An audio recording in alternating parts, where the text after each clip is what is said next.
Bonjour à toutes et à tous, bienvenue dans cette vidéo. Je rappelle que dans la première vidéo, on y voit le déballage et dans la deuxième, le détail du drone. Aujourd'hui, nous allons parler de ces accessoires. Alors ces accessoires, en voici un. Dans un premier temps, on parle de la commande, qui va être la pièce principale. Sur cette pièce, on y trouve deux joysticks et des boutons un peu partout. Le joystick de gauche, vers l'avant, permet de faire monter. Vers l'arrière, permet de faire descendre. Sur les droites et la gauche, permet de faire tourner le drone sur lui-même. Le joystick de droite, qui est ici, vers l'avant, permet de faire avancer. Vers l'arrière, permet de faire reculer. À droite et à gauche, permet de faire partir le drone sur la droite ou sur la gauche. Jusque là, c'est assez simple. Au milieu, on y trouve des boutons entre les joysticks. Le bouton de gauche, symbolisé par deux flèches, une en haut et une vers le bas, pour décoller et atterrir automatiquement. Sachant qu'on peut décoller et atterrir manuellement en mettant les deux joysticks en V vers soi et en intérieur, comme ceci.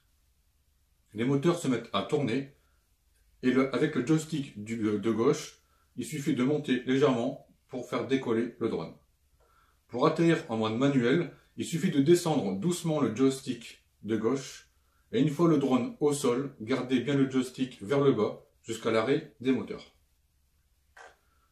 Les boutons de droite qu'on trouve ici, qui est symbolisé par une flèche faisant un rond.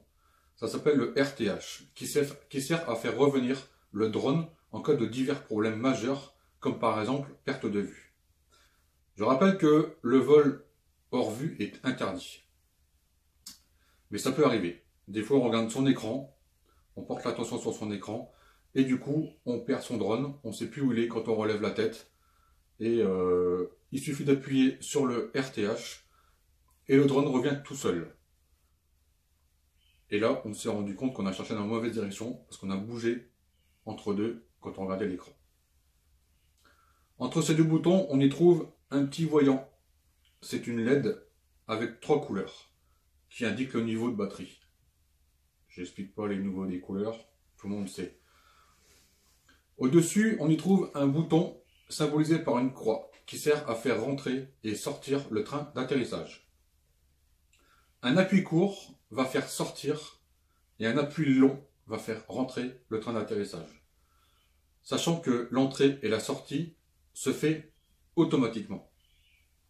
Au moment du décollage, à partir du moment où vous allez dépasser les 3 mètres du sol, le train d'atterrissage va se fermer et il va s'ouvrir à partir du moment où vous êtes en dessous des 3 mètres du sol.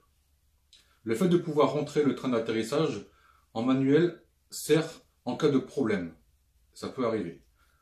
Ça peut permettre de pouvoir de contrôler le train d'atterrissage, surtout pour protéger la caméra en cas de crash, parce que c'est ce qui coûte le plus cher.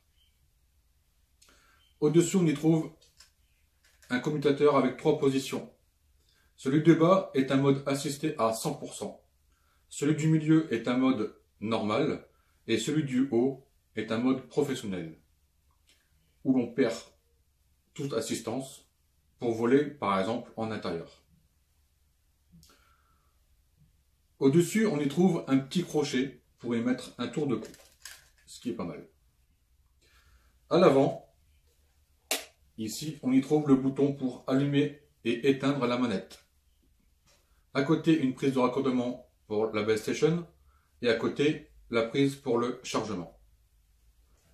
À droite, ici, on y trouve un bouton et une molette. Le bouton est symbolisé par un double cercle. Ça sert à mettre la caméra en mode initial. Et la molette sert à faire monter et descendre la caméra. À gauche, on y trouve un bouton et une molette. Le bouton sert à prendre des photos en appui court et à prendre des vidéos en appui long. La molette sert à faire pivoter la caméra de droite à gauche. Sur le dessous, on y trouve un pied rétractable qui est bien pratique pour pouvoir le poser sans le salir ni l'abîmer. Parlons maintenant de la base station. En façade, en haut, à droite, on y trouve le bouton pour allumer et éteindre la base station. Sur la gauche, on y trouve une LED plate qui indique la base station est allumée. Et ici, on y trouve 3 témoins de LED bleu qui indiquent la puissance du réseau.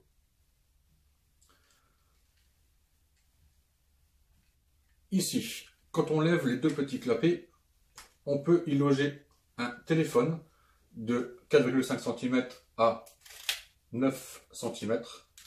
Et si on fait coulisser la partie du bas, hop, on peut y loger un téléphone de 9 cm à 14,5 cm. Les deux antennes Wi-Fi qui sont à déployer, sinon ça ne marche pas. Donc ici on y trouve 3 connectiques. Ici pour le chargement, avec le chargeur de la prise rouge, très important. Au milieu, la prise à brancher sur la manette. Et à côté, une USB qui pour l'instant n'est pas active. À l'arrière, on y trouve la petite encoche pour la fixer sur la manette. Comme ceci. Ensuite, la Maestro. Qu'est-ce que c'est que ce petit truc blanc? Alors, la Maestro, c'est pour piloter le drone sans la manette, avec une reconnaissance de gestuelle. J'explique pour les boutons et vous allez comprendre.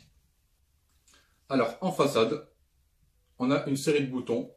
Commençons par les deux premiers de gauche, qui sont symbolisés par une flèche en haut et une flèche en bas, qui servent tout simplement à décoller et à atterrir. Les deux boutons de droite, celui du bas est symbolisé par une flèche qui tourne pour le RTH, comme on a vu sur la manette. Et on a sur le bouton du dessus, le bouton qui sert à rentrer et à sortir le train d'atterrissage. Ici, on a le bouton pour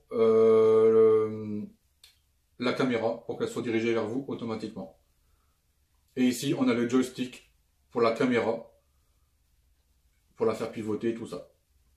Ici, à l'arrière, on a le bouton pour prendre les photos et les vidéos. Pareil, appui long, appui court, comme pour la télécommande. Et en dessous, on a un bouton symbolisé par une empreinte. Et en fait, on reste appuyé dessus et on fait partir le drone à l'avant, à l'arrière, à gauche ou à droite. En dessous, on a le petit bouton marche arrêt avec les petites LED bien sympathiques au-dessus. En dessous, on a le petit crochet pour mettre une dragonne, ce qui est bien pratique aussi. Donc, en dessous, on a ici pour le chargement et à côté pour le raccorder à la base station. Pour les câbles, on a un petit câble sortie jack, entrée jack pour brancher de la base station à la manette. On a un câble un peu plus long pour brancher de la base station à la Maestro. Et un câble USB qui pour l'instant ne sert à rien et c'est pour le futur, ça promet. Un dernier point avec le chargeur. On a besoin d'une seule prise pour brancher le chargeur. On est ici. Une prise secteur et 4 connectiques. Donc on a la partie pour la batterie avec ses deux plots. On en a deux blancs identiques pour brancher la Maestro et la manette. Et la prise noire pour la base station. Voilà. N'oubliez pas de mettre un petit like sur la vidéo et de la partager. La prochaine vidéo qui est tant attendue, c'est la vidéo du vol, bien sûr. Je remercie les gens qui ont partagé la vidéo, qui me soutiennent et qui m'encouragent dans ce que je fais aujourd'hui. Et puis voilà. Donc je vous dis à bientôt pour un bon petit vol. Et puis bonne journée. Salut!